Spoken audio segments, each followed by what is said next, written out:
যদি আমাকে স্নান করাতে পারো, আমাকে জল দিয়ে স্নান করাবে, তবে আমি খুশি হব। দেখো না, হাজার হাজার লোক বাকি করে জল আনে, হ্যাঁ, ভোলানাথ ভোলানাথ করে ভোলানাথ পার করে জল নিয়ে আসে, আর সবাই পৃথিবীর মাথায় জল ঢালছে। সেই জল কিসের জন্য তিনি ব্যবস্থা করলেন? সমস্ত জায়গায় জায়গায় জলের ব্যবস্থা করে সমস্ত জমি চাষবাস সুফল ফলালেন। নিজের গায়ে জল ঢেলে বুঝিয়ে দিলেন, জমি আমার, এই দেহ জমি, এই দেহ জমি যা, এই জমিটা, এই জমি থেকেই এই দেহ জমির সৃষ্টি হয়েছে। সুতরাং ওই জমিতে জল দিলে আমার মাথায় দেওয়া হবে, তোমরা নিশ্চিন্ত মনে চাষ করে যাবে। সুতরাং তিনি কারোর সাথে বিবাদ করতে দিতেন না, কারো অসুবিধার সৃষ্টি করতেন না। তিনি এমন জিনিস ব্যবহার করতেন, তার জিনিসের উপরে কারো হিংসা হতো না, কারো রাগ হতো না, সেই সব জিনিসই তিনি ব্যবহার করতেন। দেখো তো, তিনি বাস করতেন, বলতো না মানুষ, শ্মশানে থাকতেন। শ্মশানের ঘরে বাস করলে কেউ হিংসা করে না, করে বাবা শ্মশানের বাস করে থাক। আর শ্মশানের মরার কাপড় নিয়ে কেউ ভাগাভাগি নিয়ে কেউ ঝগড়া করতে যায় না। ওই কাপড় দিয়ে পরিষ্কার করে তিনি পরেন, তার গিন্নিকেও দেন। গিন্নি হলেন ভগবতী, পার্বতীকেও তিনি দেন। কি খুশিতে এমন স্ত্রী কয়জনের মিলে, যে কি খুশিতে সেই মরার কাপড় ধুয়ে পরিষ্কার করে ভাত করে নিয়ে তিনি নিজ হাতে নিয়ে পার্বতীকে দেন, এই নাও, আজকে এই কাপড় পেয়েছি, তুমি পরবে।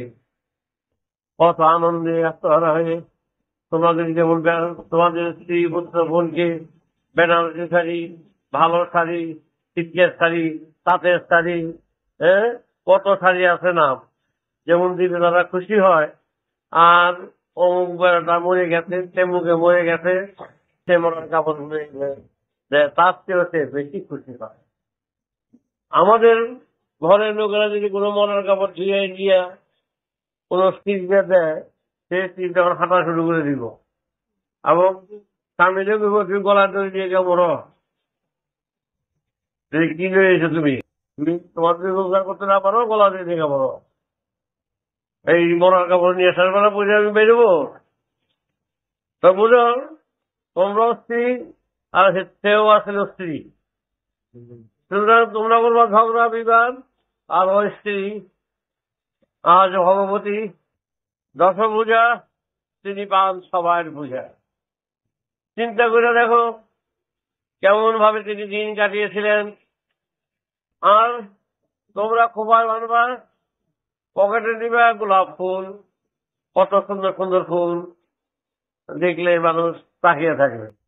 আর সে ফুল ব্যবহার করবে যেখানে শিয়ালে পায়খানা করে, মানুষের যেখানে যায়, ধুতরা ফুল, আকুন্দা ফুল, যত রকম নোংরা জায়গায় থাকে, সেই ফুলগুলি নিয়ে তিনি ভালোবেসে পূজা গ্রহণ করেন। আর এমন ফল তিনি ব্যবহার করেন, মানুষের সমাজে কাউকে কেটে দেওয়া যায় না, আপেলও না, আঙ্গুরও না। ভদ্র সমাজে ওই ফল কাউকে দেওয়া যায় না। বসেন বসেন, আপনার যেটা বেল কেটে দিই, কারো দেওয়া যাবে না ভদ্র সমাজে। আর এই বেল পয়সা খেতে হয়, দাঁড়িয়ে মুখে, ঠোঁটে, হাতে, সব জায়গায় লাগে, খান তিনি বেল। এমন সমস্ত ব্যাপার যে কারো রাস্তায় কারো বলে। কেন তিনি এগুলো করতেন? তিনি বলতেন, দেখো যেগুলো সবাই যাকে অবহেলা করে, তুচ্ছ করে, তাদেরই বুকে টেনে না, তাদেরই কাছে টেনে না, তবে তোমার তারা আপন হবে। তোমরা তো তা করো না, কাছে তো সবাইকে টানো না। তিনি তাই সবাইকে ফুলের মতন, ধুতরা ফুল, আকন্দা ফুল, ধুতরা গোটা, এই হলো ফল। একটা ভদ্রলোকের কয়েকটা ধুতরা গোটা দিয়া পরিবেশন করলে ভদ্রলোক উঠে দৌড় দিব, সুতরাং হবে না।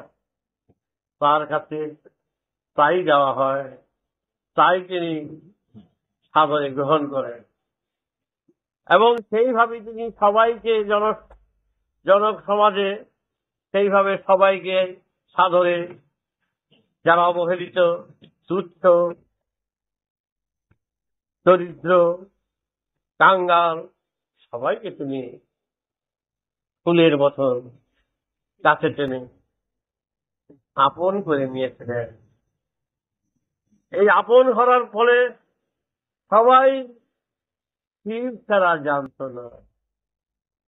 শুধু তাই নয়, আবার এমন অবস্থা তার হয়েছিল,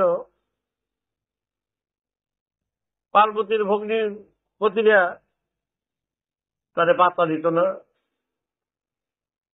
যা খুশি তা বলতো, ভগ্নীকে করার কথা শোনাতো, ওর থেকে এক পাগল ধরে লয়ে এসো, আর স্বামী খুঁজা পাস নাই, এরকম স্বামীকেও বিবাহ করে, কত কথা শুনতে হতো। এক মা ছাড়া নিজের বাপ তাও কত কথা শোনাচ্ছে, সবাই কথা শুনিয়েছে, এই স্ত্রীকে কথা শুনিয়েছে, সে অন্ত নাই। কিন্তু কেমন স্ত্রী বোঝো, সব সময় চোখ বুঝে তাও শুনছেন, আর স্বামীর চরণ ধরে বলতো, ক্ষমা করুন, আমি নিন্দা শুনতে হয়, আমার জন্য পাপ না হয়। এইভাবে তিনি দিন কাটিয়েছেন। খাওয়া জোটে না, কিচ্ছু না, খাওয়ার জন্য তিনি ভিক্ষা করার জন্য বলতো, কিছু চাল জোগাড় করে নিয়ে এসো। বসে থাকতেন, অনেক সাধু মেলায় যেতেন, সবাই বলতো তুমিও বসো, গামছা বিছিয়ে বসো। তিনি বসতেন গামছা বিছিয়ে সবার কথায়। সব সাধুরা চাল ডাল তেল সবই পেত, শেষ বেলা শেষ কপালে গিয়ে এক মুঠো ধুলাবাড়ি দিত হয় দিত, এখন বোঝাই করে মাথায় করে নিয়ে আসতো। কি দিল দেখলো না, বাড়িতে এসে বললো, পার্বতী আজ আমি অনেক পেয়েছি, আমি চোখ বুঝেছিলাম, আমি আজ অনেক পেয়েছি। পার্বতী, আমি স্নান করতে যাই, তুমি রান্না করো। পার্বতী মনে করলো আমার স্বামী অনেক পেয়েছে। পার্বতী সুন্দর উনানের জল বসিয়ে দিল, তারপরে গামছা কাঠি ঘুরতে শুরু করলো। কাঠি ঘুরে দেখে কাকর আর যত রাস্তার নোংরা গামছা ভর্তি। দুঃখের সীমা নাই, বলার কিছু নেই, বলতেও পারছে না।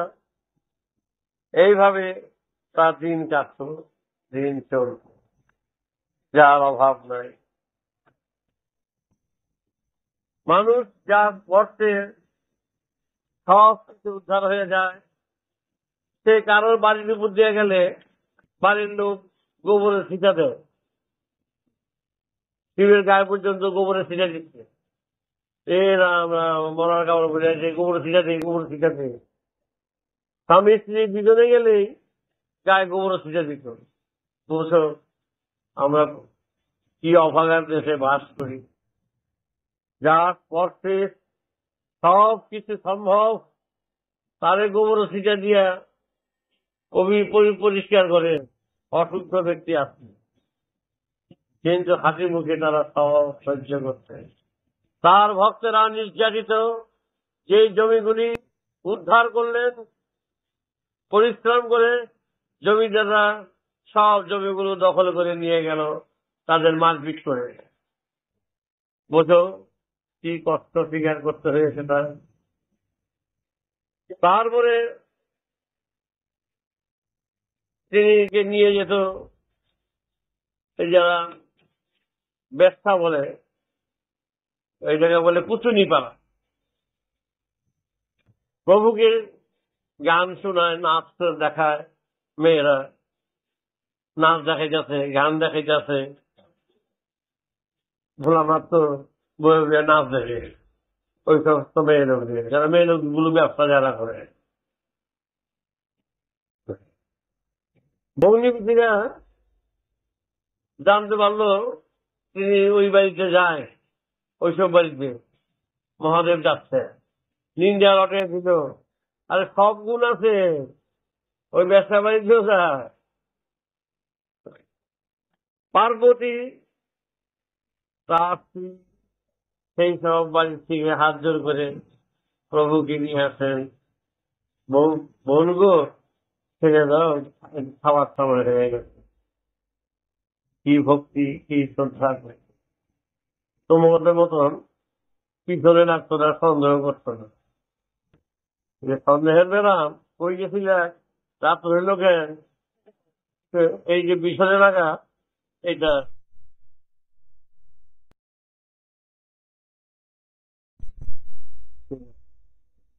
তাই স্বয়ং মহাদেব তিনি এইভাবে সারাটা জীবন নির্যাতন, লাঞ্ছনায়, গঞ্জনায় ভুগতে ভুগতে তার কাজ বিরাম ছিল না। ক্লান্ত পথিকের মতন তিনি আপন বলে আপন করে কাজ করে দিতেন। কিন্তু অন্য অন্য ঋষিরা, অন্য অন্য যারা তখন দেবতা বলে গণ্য হয়েছিলেন, সেই সমস্ত দেবতারা, ঋষিরা এসে তার শরণাপন্ন হতে আরম্ভ করল। সবাই অবাক, এই পাগলের কাছে এসে আবার সবাই ভিড় করতে আরম্ভ করলো। সব জমিদাররা নত হতে আরম্ভ করলো, আশেপাশে সব লোক আসতে আরম্ভ করলো।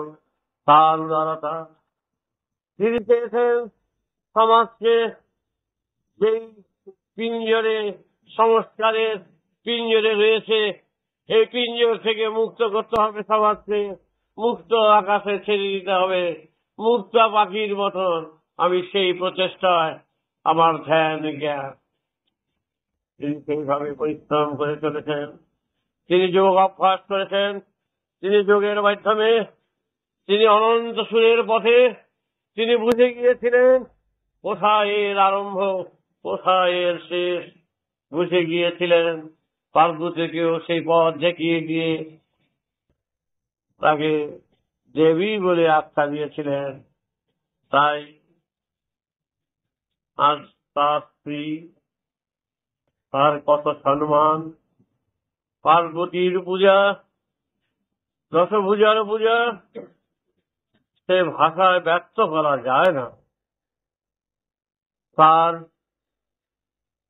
জন্মতিথি চতুর্দশী, তার ব্যাখ্যায় আখ্যা দর্শন। সাধারণ লোকেরা তাকে সংস্কারের বসে বলে যে পার্বতীকে কাঁধে নিয়ে সব জায়গায় ঘুরেছে। এই কথাটা যেমনি বলছে, ঠিক ব্যবহারিক জগতে কথাটা ঠিক তার উপরে প্রযোজ্য নয়। তিনি যেন পার্বতীকে কাঁধে নিয়ে একেবারে পাগলের মতন ছুটবে, পার্বতীকে কাঁধে নিয়ে যায় না, তার সেটা প্রয়োজন নেই। সতীর সতীত্বকে রক্ষা করার জন্য তিনি সদা সর্বদা ব্যস্ত। সেই সতীত্বকে রক্ষা করার জন্য যে স্বামীর জন্য তিনি কিভাবে প্রাণ দিলেন, স্বামীর জন্য কিভাবে তিনি যা কিছু করলেন, সেই সতীত্বকে বজায় রাখার জন্য 50টা পীঠস্থান করলেন।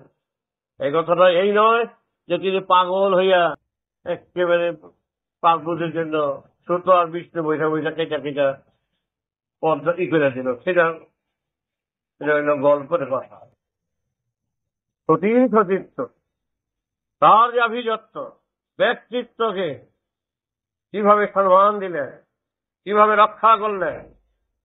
এবং তিনি বললেন যে মানুষ মনুষ্যত্ব বোধ যে জাগাবে, মানবতা বোধ যেই জাগাবে, এবং জাগাবার জন্য সবাই সক্ষম, জাগাতে সবাই সক্ষম। এখানে ভাগ্য কপাল প্রয়োজনও হয় না, প্রত্যেকেই পারে।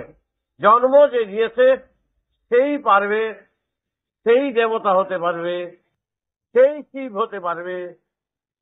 সুতরাং আমি শিব, আমি বড়, এই কথা ঠিক নয়। কেউ বীজ, কেউ অঙ্কুর, কেউ গাছ, কেউ ফুল, কেউ ফল।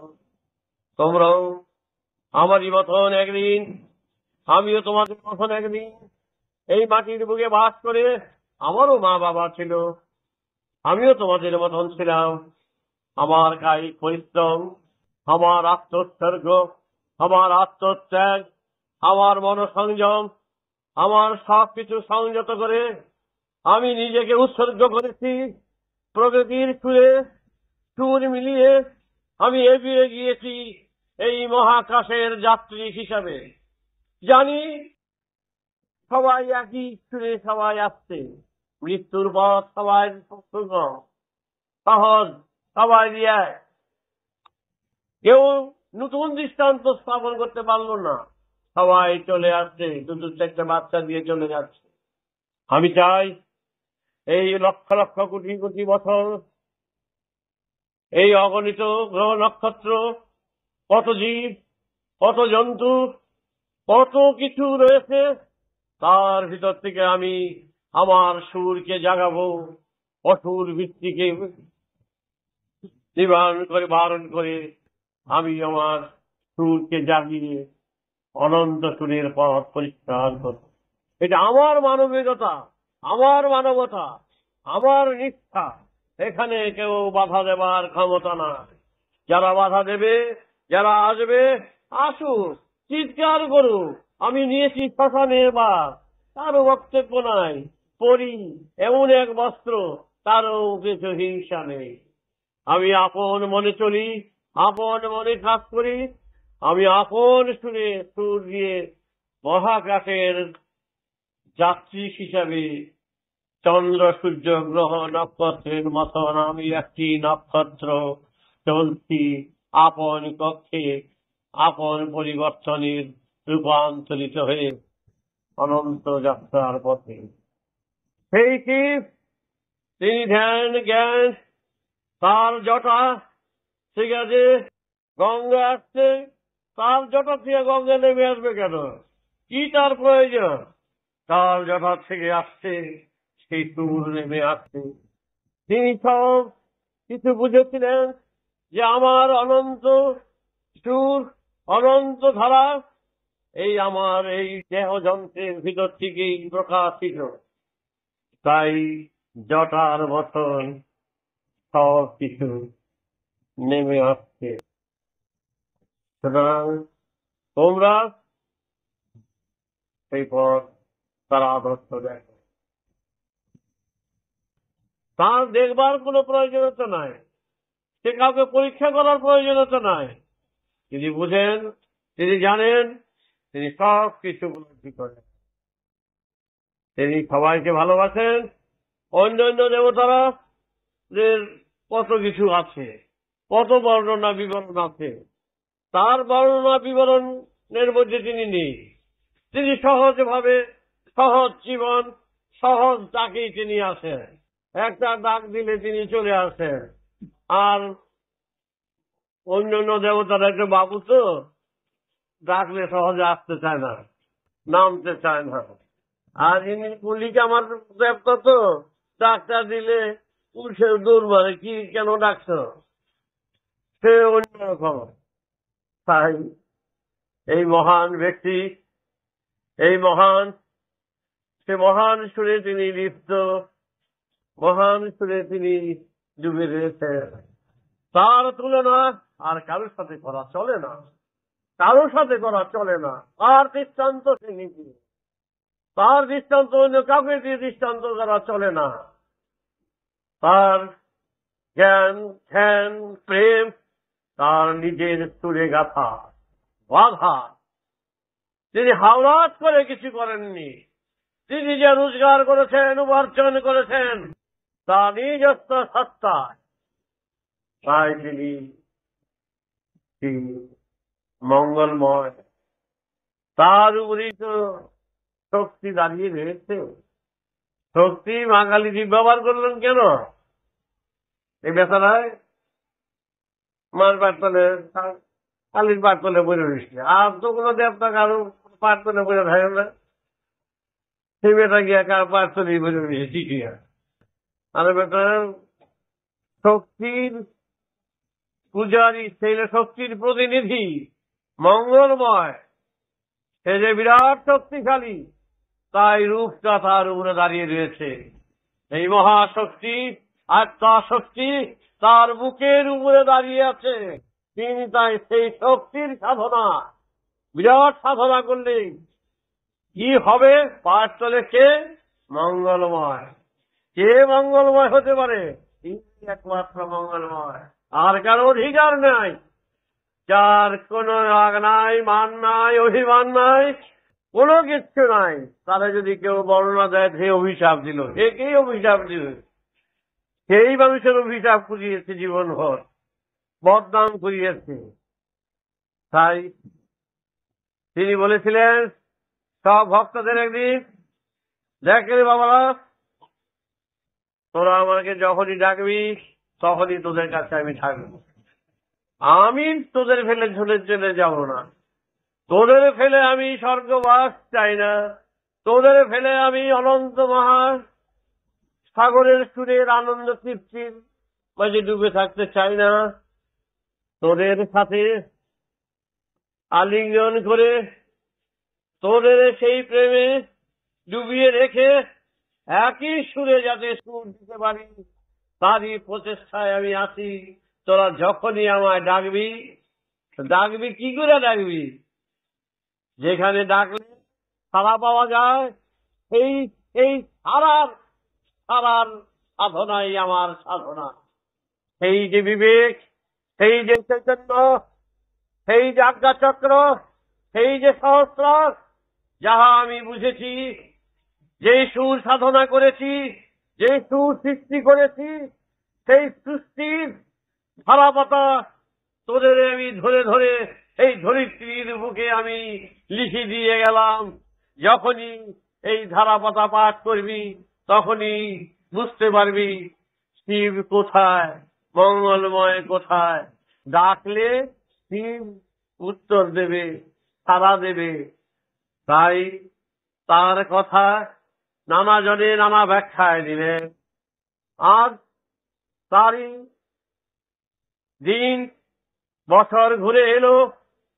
এই দিনে তিনি নিজে সবাইকে ডেকে নিজে রান্না করতেন, নিজে পরিবেশন করতেন, নিজে খাওয়াতেন, নিজে সবাইকে ভালোবাসতেন।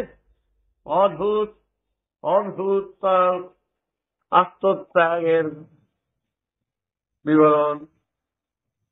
তাই তোমাদের ডাক, তোমাদের পূজা, তোমাদের আকুলতা বেকুলতা তার কানে নিশ্চয়ই বলবে। পৌঁছবার জন্যই তিনি এসেছেন, তিনি জন্ম তার হয়েছিল, তিনি এই বাক্য, এই কথা তিনি দিয়ে গেছেন যে আমাকে যে যখন ডাকবে আমি ঠিক থাকবো সেখানে দাঁড়িয়ে।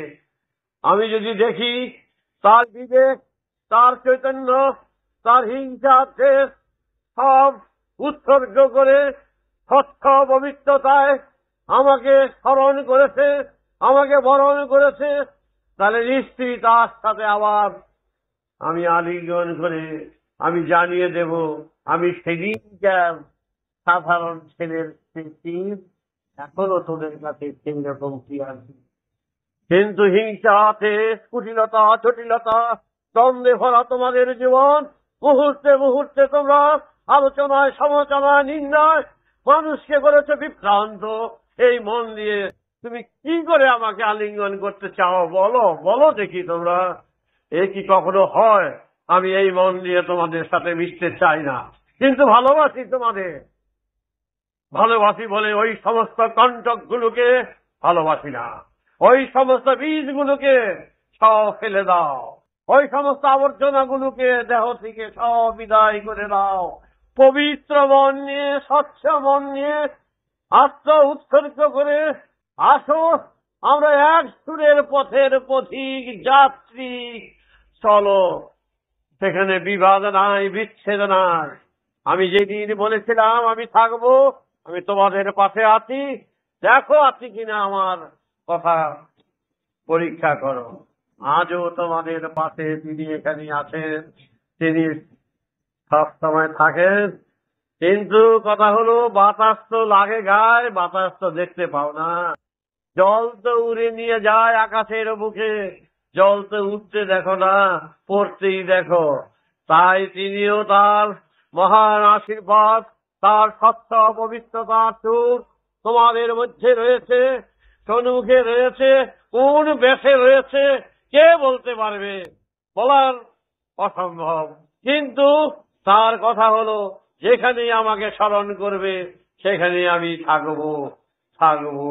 এটাই হলো তার কথা। আজ এই থাক শিব চতুর্দশীর, তার আশীর্বাদ তোমরা ধন্য হও। আমি তোমাদের ঠাকুর, পরম পিতা, আমি আজ তার হয়ে তোমাদের কাছে, তার কাছেই প্রার্থনা জানাচ্ছি, তিনি মঙ্গলময়, সবার মঙ্গল করুন। তিনি সবাইকে ভালোবাসেন, সবাইকে তিনি কাছে চান, সবাইকে তিনি দেখতে চান, সবাইকে তিনি নিজেকে দেখাতে চান। সুতরাং তোমাদের তাকে দেখতে হলে যে দৃষ্টিটা দরকার, সেই চোখে দৃষ্টির খুলিটা একটু খুলে দাও, খুলে দাও। এইভাবে তো চলবে না। তাই তোমাদের কাছে আজ এই থাক, এর পরবর্তী পুজো শুরু হবে, তারপরে নাটক দেখবে। রাম নারায়ণ রাম। তাই শিবের আর পার্বতীর কথা ভিক্ষা মেঘে দিন কাটিয়ে ঝিগিরি করে তার জীবন যাপন করেছে, মহা নির্যাতন, লাঞ্ছনা, গঞ্জনা সহ্য করে। তোমাদের পরম পিতা সেই রকম আঘাতের পর আঘাত জর্জরিত হয়ে যাচ্ছে। তোমরা দেখো, দেখো, তোমরা দেখো, সহ্য করো, তোমরা নিজেরা বিবেচনা করো। তাই আর বলার কিছু নেই। ঘাট পূজায় এসেছ, একদিকে শিব, একদিকে গঙ্গা, আর একদিকে চিন্তা দর্শনে তোমরা হীরা, পিঙ্গলা, সুষমা, আজ্ঞা চক্র তোমাদের প্রস্ফুটিত হও। সব ক্লেদ পরিষ্কার করো, মন পরিষ্কার করো, হিংসা দেশ সব পরিষ্কার করো। মৃত্যু যখন অনিবার্য, পথিক আর কয়দিন এখানে আমরা থাকবো বলো? কার আশায় বসে থাকবো? টিকিট তো কিনে বসে রয়েছি প্ল্যাটফর্মে, কার গাড়ি কখন চলে আসে ঠিক নাই। যাক, আজ সেই কথা।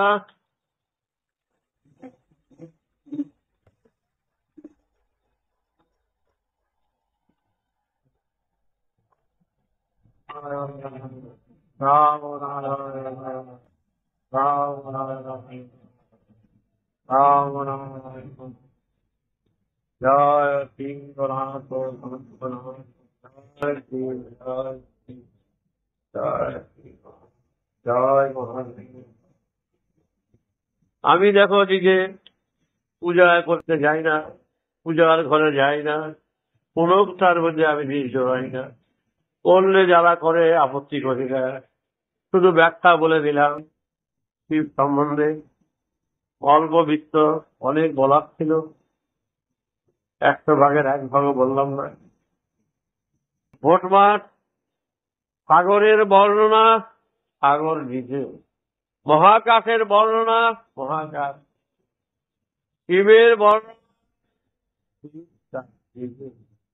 একে এখানে ব্যাখ্যা দিলে তাকে ছোট বলে দেওয়া হবে। তার ব্যাখ্যা এখানে চলবে না। তাকে কোনো কিছু দিয়ে, তাকে গল্প দিয়ে তাকে চলবে না। তার ব্যাখ্যা আছে। তোমরা শিবের কাছে আসো, তোমরা শিবের সান্নিধ্য লাভ করো, শিবের কৃপা লাভ করো, শিবের দৃষ্টি লাভ করো। শিব তোমাদের ভালোবাসেন, তিনি তোমাদের চান, তোমরাও তাকে চাও। দেখি আমি তোমাদের পরম পিতা হিসাবে এটুকুনি জানাতে চাই। আর কিছু না। আমি হয়েছি ইঞ্জিনের মতন তোমাদের ভঙ্গিতে টেনে নিয়ে পৌঁছিয়ে দেওয়াই আমার কর্তব্য। এছাড়া আমার ভঙ্গিতে চড়াবো, তালা দিয়ে চাবি দেবো, ছ্যাপ ছ্যাপ ছ্যাপ ছ্যাপ করে দিয়ে। আচ্ছা, রাম নারায়ণ রাম। কর্মই ধর্ম, বলো কর্মই ধর্ম, কর্মই ধর্ম।